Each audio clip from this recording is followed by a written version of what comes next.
ലോകരാഷ്ട്രീയം ഒരു നിർണായക വഴിത്തിരിവിലേക്ക് നീങ്ങിക്കൊണ്ടിരിക്കുന്ന ഒരു ഘട്ടത്തിലാണ് റഷ്യയും ഇന്ത്യയും തമ്മിലുള്ള തന്ത്രപരമായ സഹകരണങ്ങൾ കൂടുതൽ ശക്തിപ്പെടുന്നത്.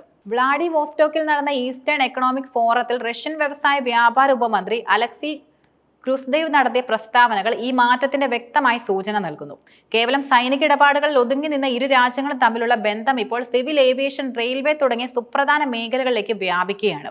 ഈ നീക്കങ്ങൾ ലോകരാഷ്ട്രീയത്തിൽ ഒരു കാലത്ത് നിലനിന്നിരുന്ന ഏകധ്രുവ ലോകക്രമത്തിന് അന്ത്യം കുറിക്കുകയും ഒരു പുതിയ ബഹുധ്രുവ ലോകക്രമത്തിന് തുടക്കമിടുകയും ചെയ്യുമെന്നാണ് അന്താരാഷ്ട്ര നിരീക്ഷകർ വിലയിരുത്തുന്നത്. ഒരു കാലത്ത് അമേരിക്കയും അതിന്റെ സഖ്യകക്ഷികളും ലോകത്തിന്റെ ഏക ശക്തികളായി നിലനിന്നിരുന്നു. എന്നാൽ ഡൊണാൾഡ് ട്രംപിന്റെ കാലഘട്ടത്തിൽ അമേരിക്കയുടെ വിദേശ നയങ്ങളിൽ വന്ന മാറ്റങ്ങൾ മറ്റ് രാജ്യങ്ങളെ അമേരിക്കയിൽ നിന്നും അകറ്റി.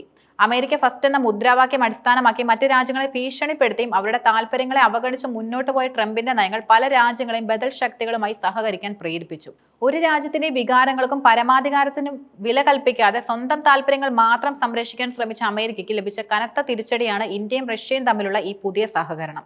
യാത്രാവിമാന നിർമ്മാണം, സൈനിക സാങ്കേതിക വിദ്യ, റെയിൽവേ തുടങ്ങിയ മേഖലകളിൽ റഷ്യയുമായി കൈകോർക്കാനുള്ള ഇന്ത്യയുടെ തീരുമാനം അമേരിക്കയുടെ തന്ത്രങ്ങളെ മറികടക്കാനുള്ള വ്യക്തമായ സൂചനയാണ് നൽകുന്നത്. ഒരു കോർപ്പറേറ്റ് ഓഫീസ് പോലെ ലോകത്തെ നിയന്ത്രിക്കാമെന്ന ട്രംപിന്റെ ധാരണകൾ വെള്ളത്തിൽ വരച്ച വര പോലെയായെന്ന സംഭവങ്ങൾ അടിവരയിടുന്നു. ഇത് ലോകം ഒരു പുതിയ, കൂടുതൽ സന്തുലിതമായ ശക്തി, സന്തുലിത അവസ്ഥയിലേക്ക് നീങ്ങുന്നു എന്നതിന്റെ വ്യക്തമായ സൂചനയാണ്. ലോകത്ത് വളരെ കുറഞ്ഞ രാജ്യങ്ങൾ മാത്രമാണ് യാത്രാവിമാനങ്ങൾ നിർമ്മിക്കുന്നത്. അതിൽ അമേരിക്കയും ഫ്രാൻസുമാണ് മുൻനിരയിൽ. റഷ്യയും ഈ മേഖലയിൽ തങ്ങളുടെ സാന്നിധ്യം ശക്തമാക്കിയിട്ടുണ്ട്. ഈ പശ്ചാത്തലത്തിൽ ഇന്ത്യയുമായി സിവിൽ ഏവിയേഷൻ മേഖലയിൽ സഹകരിക്കാനുള്ള റഷ്യയുടെ താല്പര്യം ഈ മേഖലയിൽ ഒരു വലിയ വിപ്ലവം സൃഷ്ടിക്കാനും സാധ്യതയുണ്ട്.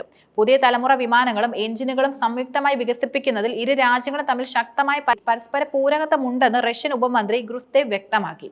ഈ സഹകരണം ഇന്ത്യക്ക് ഈ മേഖലയിൽ സ്വയം പര്യാപ്തത നേടാനും സഹായിക്കും. മാത്രമല്ല, യാത്രാവിമാനങ്ങൾ നിർമ്മിക്കുന്ന രാജ്യങ്ങളുടെ പട്ടികയിലേക്ക് ഇന്ത്യയെ ഉയർത്താനും ഇത് വഴിയൊരുക്കും. ഇത് ഭാവിയിൽ യാത്രാവിമാനങ്ങളുടെ വിപണിയിൽ അമേരിക്കയുടെയും ഫ്രാൻസിന്റെയും ആധിപത്യം കുറയ്ക്കാനും സഹായിക്കും. റഷ്യയും ഇന്ത്യയും തമ്മിലുള്ള സഹകരണം സിവിൽ ഏവിയേഷനിൽ മാത്രം ഒതുങ്ങുന്നില്ല. പ്രതിരോധ മേഖലയിലെ ദീർഘകാല പങ്കാളിത്തം ഇരു രാജ്യങ്ങളെയും കൂടുതൽ അടുപ്പിക്കുന്നു. റഷ്യൻ നിർമ്മിത സുഖോയ് Su-57 യുദ്ധവിമാനം ഇന്ത്യയിൽ സംയുക്തമായി നിർമ്മിക്കുന്നതിനുള്ള സാധ്യതകൾ റഷ്യ പരിശോധിച്ചു വരികയാണ്. ഇന്ത്യയുടെ പുതിയ യുദ്ധവിമാനങ്ങൾക്കായുള്ള ആവശ്യകത പരിഗണിച്ച് സുഖോയ് Su-57ഉം അമേരിക്കൻ നിർമ്മിത F-35ഉം പ്രധാന സ്ഥാനാർത്ഥികളാണ്. ഈ സാഹചര്യത്തിൽ ബ്ലൂംബർഗ് പുറത്തുവിട്ട ഒരു റിപ്പോർട്ടും ശ്രദ്ധേയമാണ്. ഫെബ്രുവരിയിൽ പ്രധാനമന്ത്രി നരേന്ദ്രമോദിയുടെ അമേരിക്കൻ സന്ദർശന വേളയിൽ പ്രസിഡന്റ് ട്രംപ് F-35 യുദ്ധവിമാനങ്ങൾ വാഗ്ദാനം ചെയ്തപ്പോൾ ഇന്ത്യ ഈ വിഷയത്തിൽ താല്പര്യമില്ലായ്മ പ്രകടിപ്പിച്ചു എന്നാണ് റിപ്പോർട്ട്. സംയുക്ത രൂപകൽപ്പനയിലും നിർമ്മാണത്തിലും ശ്രദ്ധ കേന്ദ്രീകരിച്ച ഒരു പങ്കാളിത്തമാണ് ഇന്ത്യ ആഗ്രഹിക്കുന്നതെന്നും റിപ്പോർട്ടിൽ പറയുന്നു. ഇത് അമേരിക്കയെ പൂർണ്ണമായും ഒഴിവാക്കിയുള്ള ഒരു തന്ത്രപരമായ നീക്കമായിട്ടാണ് വിലയിരുത്തപ്പെടുന്നത്. ഇന്ത്യക്ക് സൈനിക ആവശ്യങ്ങൾക്കായി ഇറക്കുമതി ചെയ്യുന്നതിനേക്കാൾ ഉപരിയായി ആഭ്യന്തരമായി ഉൽപ്പാദിപ്പിക്കുന്നതിനാണ് ഇപ്പോൾ പ്രാധാന്യം നൽകുന്നത്. റഷ്യയുമായി സഹകരിക്കുന്നത് ഈ ലക്ഷ്യത്തിന് കൂടുതൽ സഹായകമാകും. റഷ്യയുമായുള്ള സഹകരണം പ്രതിരോധത്തിലും വ്യോമയാനത്തിലും ഒതുങ്ങുന്നില്ല.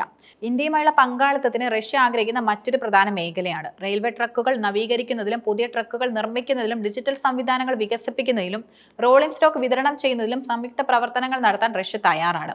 ഇന്ത്യയുടെ മേക്ക് ഇൻ ഇന്ത്യ പോലുള്ള ദേശീയ നയങ്ങൾ പൂർണ്ണമായും പരിഗണിച്ച് ഉൽപ്പന്നങ്ങളുടെ പ്രാദേശിക വൽക്കരണത്തിൽ പങ്കാളികളാകാൻ റഷ്യൻ കമ്പനികൾ തയ്യാറാണെന്നും അദ്ദേഹം ഉറപ്പു നൽകി. ഇത് ഇന്ത്യയുടെ റെയിൽവേ മേഖലയ്ക്ക് ആവശ്യമായ സാങ്കേതിക വിദ്യയും വികസനം നൽകുന്നതിനൊപ്പം ആഭ്യന്തരമായി തൊഴിലവസരങ്ങൾ സൃഷ്ടിക്കാനും സഹായിക്കും. ഇന്ത്യയും റഷ്യയും തമ്മിലുള്ള ഈ പുതിയതും ശക്തവുമായ സഹകരണങ്ങൾ ഒരു പുതിയ ലോകക്രമത്തിന് സൂചന നൽകുന്നു. അമേരിക്കയുടെ ഏകപക്ഷീയമായ താല്പര്യങ്ങൾക്ക് ഇനി ലോകം വഴങ്ങില്ല എന്നതിന്റെ വ്യക്തമായ സൂചനയാണിത്.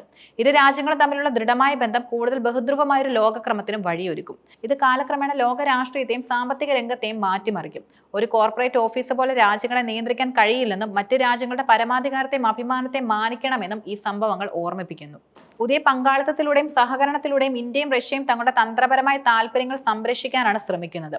ഇത് ലോകത്ത് കൂടുതൽ സന്തുലിതമായ ഒരു ശക്തിവിശേഷം ഉണ്ടാക്കാനും കാരണമാകും. ചരിത്രം വഴിമാറിക്കൊണ്ടിരിക്കുന്നു. ഭാവി ലോകം കൂടുതൽ സങ്കീർണവും ബഹുധ്രുവവുമായിരിക്കും എന്ന് തന്നെയാണ് ഈ സംഭവങ്ങൾ സൂചിപ്പിക്കുന്നത്.